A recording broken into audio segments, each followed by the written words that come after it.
Good morning, Spartans. Happy Wednesday, April 27th. We continue again with me being missing in action. Today, we have some notes to jot down, or I don't know if you necessarily need to jot anything down. This is coming straight from your reading guide. It's more or less reiteration or just confirmation that you understand some components of socialization with the young child. And then you have the next section to read. Fewer number of questions, but there is a graphic organizer to fill out for tomorrow. I'll explain how to do that part at the end of the video. But let's get on here with socialization and the self. Whether you're doing this on your reading guide or a separate document of notes or in your notebooks, that's up to you. Okay. Socialization and the self. Again, we are talking about how people learn how to be human, how people learn how to be the organism that is different than the rest of the animal society. We are learning how we develop our own identity and our own individuality as humans. Okay. Yesterday was a documentary about how children were isolated and they were never really able to develop an individuality. They were never able to develop as full-on human beings. Okay. They were quite almost animalistic in their existence. And again, this goes back to Maslow's hierarchy of needs. If your needs aren't getting met, you do not develop. Okay. If you don't have food, if you don't have shelter, if you don't have love, if you don't have nurture, we don't progress. This section and the rest of the sections are all about the progressing of humans developing into actual sophisticated animals if their needs are being met. Okay. First part of socialization and humans begins with the self-concept. From a very young age, humans develop this awareness of who they are. From a young age, we know, we are cognizant, we are aware of who we are. We know we're a boy, we know we're a girl, we know if we're good, we know if we're bad. We have an identity of who we are. We are aware of who we are. That is the self-concept. And again, this is present in children from a young age. Now, this identity, this awareness of who we are, is going to go through a series of transformations as we go on. Okay. There's a fair amount of symbolic interactionism in this early learning of socialization, or this early exposure to socialization. Remember, symbolic interactionism is how we view objects, how we interpret symbols, and that interpretation or that view of objects is all based on our experiments or our experiences. Okay. The self-concept, how we view ourselves, is going to go through a series of experiences. And as a result, those experiences or that socialization is going to cause our self-concept to change. We have the looking glass self. It's pretty simple. You have an identity, you have an awareness of who you are.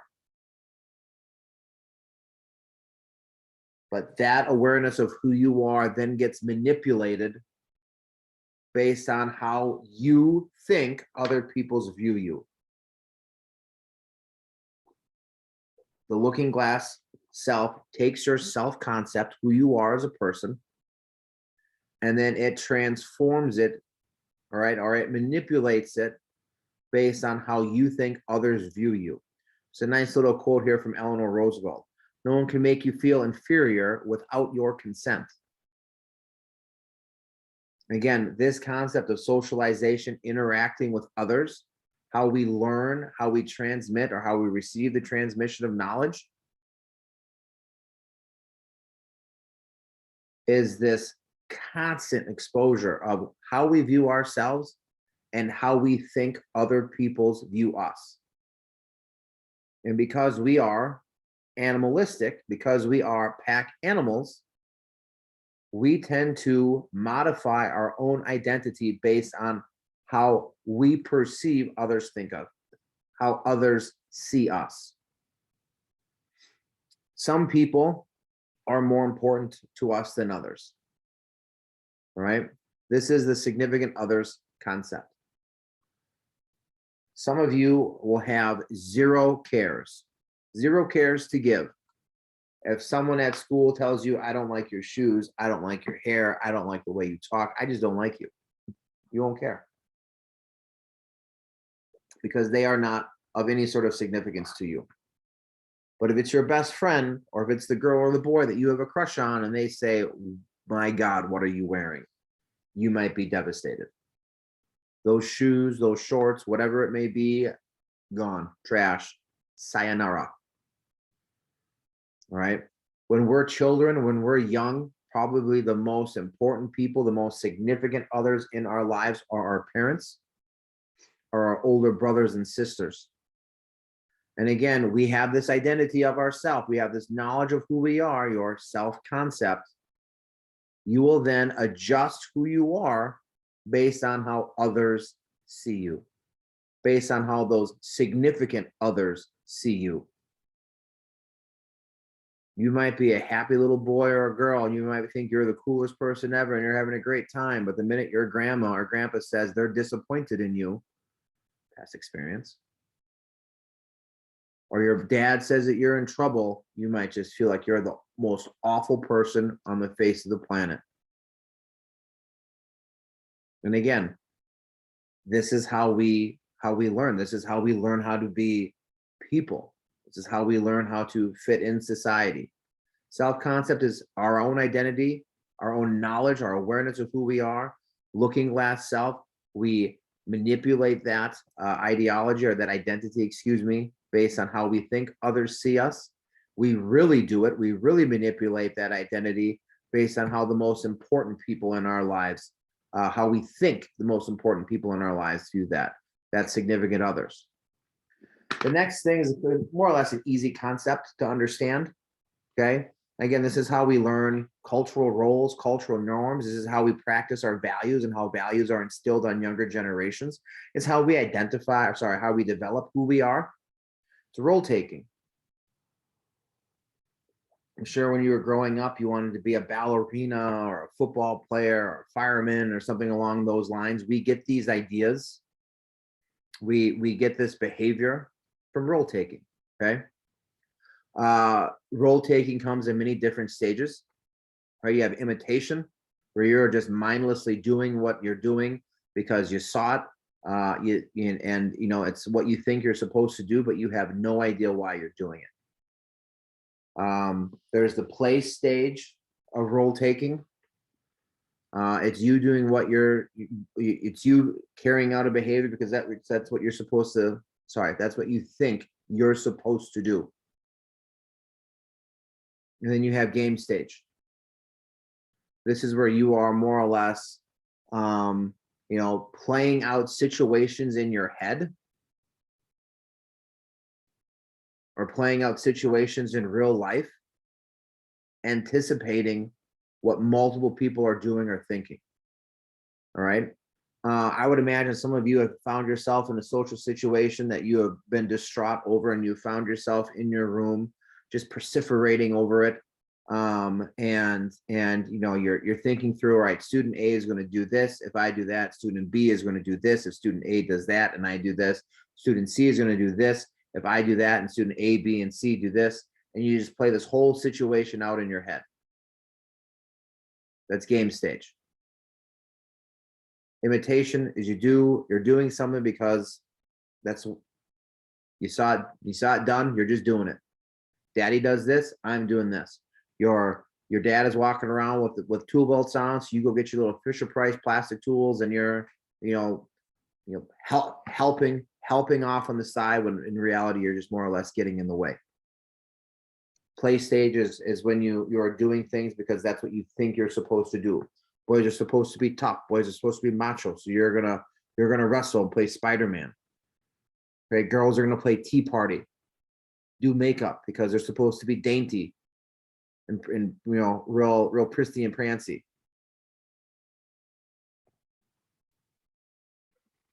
The game stage of role taking is where you are taking on multiple personas and trying to figure out a social situation.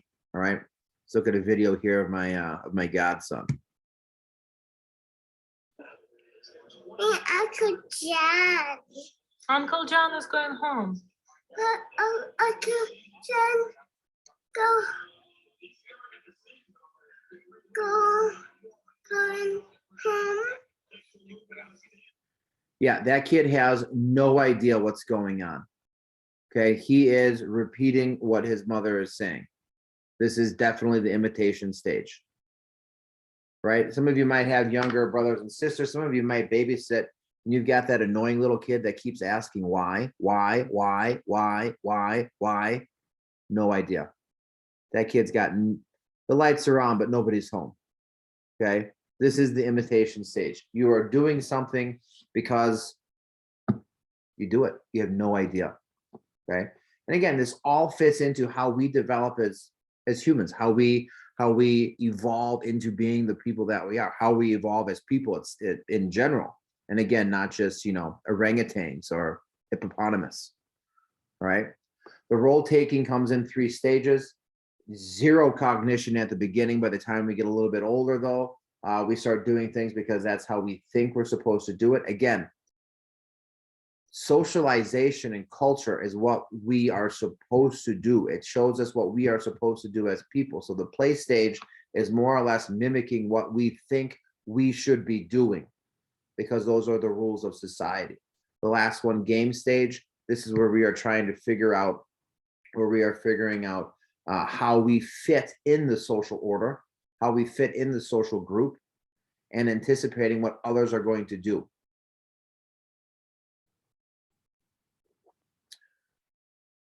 Later on in life, and this happens much later, right? Self-concept, significantly important when we're early adolescents. We get into our teenage years, we get into the age that you guys are right now. You are heavily focused on the looking glass self and significant others. You are confirming your identity based on someone else's opinion, or at least what you think is someone else's opinion. Okay, role taking, again, very childlike for most of it. The imitation, the play stage, we're learning things about society, what culture does. Part of it we don't understand, part of it we think we understand. And then the last one, game stage, this is kind of where many of you guys are. You are constantly playing out social situations on anticipating what others say. The generalized other, this comes later on in life. This is when we start to evaluate ourselves, not based on what others think or how we interpret what others think of us.